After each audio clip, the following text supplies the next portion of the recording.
The question of whether all religions lead to the same God is one of the most profound inquiries into faith and truth, touching the universal human desire to connect with the ultimate reality.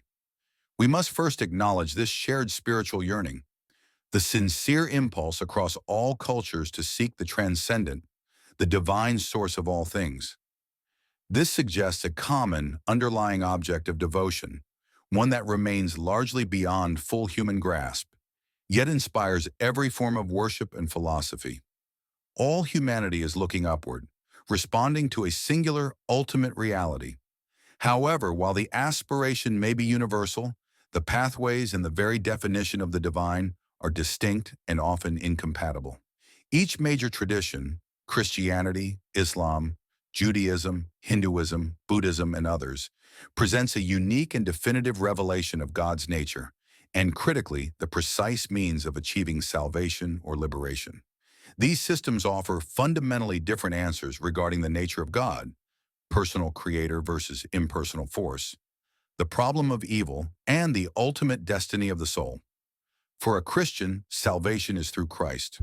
For a Buddhist, liberation is through self-cessation of desire. For a Muslim, it is through submission to the will of Allah. These are not merely cultural variations. They are foundational theological differences. From a particularistic religious perspective, one that affirms the definitive truth of its own revelation, the answer cannot be a simple yes. If a tradition holds that God has revealed a singular truth through a specific prophet, scripture, or event, it cannot logically affirm that all other paths which deny this unique revelation are equally valid for reaching the ultimate end. Maintaining the integrity of its revealed doctrine requires that the faith holds its teaching as the authoritative map to the divine destination. This is not a judgment upon the sincerity of others, but an affirmation of the unique efficacy and truth claims of one's own system. The popular analogy of many paths up one mountain while appealing risks misleading simplification. The doctrinal and experiential incompatibilities among major faiths are too deep to be mere variations. They disagree on whether a creator God exists at all, on the identity of the Messiah, and on the very structure of reality and the afterlife. Therefore, a faithful examination compels the conclusion that these are not just variant expressions of the same truth, but distinct and separate claims about what is real and how one achieves ultimate peace or union. Nevertheless, truth, goodness, and ethical light are clearly present in every genuine spiritual quest.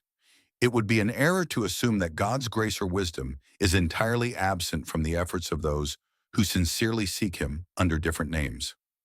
The shared moral codes, the emphasis on compassion, justice, love, and self-control, suggest a universal ethical imperative planted by the divine within the human heart. In this sense, all faiths respond to a universal moral call, reflecting a common ethical source. The believer is thus called to a posture of firm conviction in their revealed truth, coupled with profound humility regarding the mystery of God's boundless wisdom and His interaction with all of humanity. Our responsibility is not to judge the eternal fate of others, but to embody the truth we have received, offering it as a light to the world through genuine love and devotion.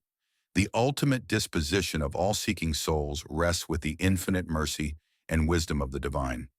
Therefore, while all sincere religious thought testifies to humanity's universal search for God, deep religious fidelity requires us to uphold the revealed distinctions in the paths themselves.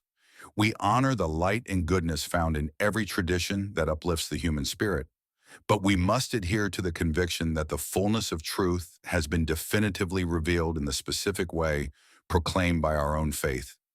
The path we believe leads to the ultimate and perfect union with the divine.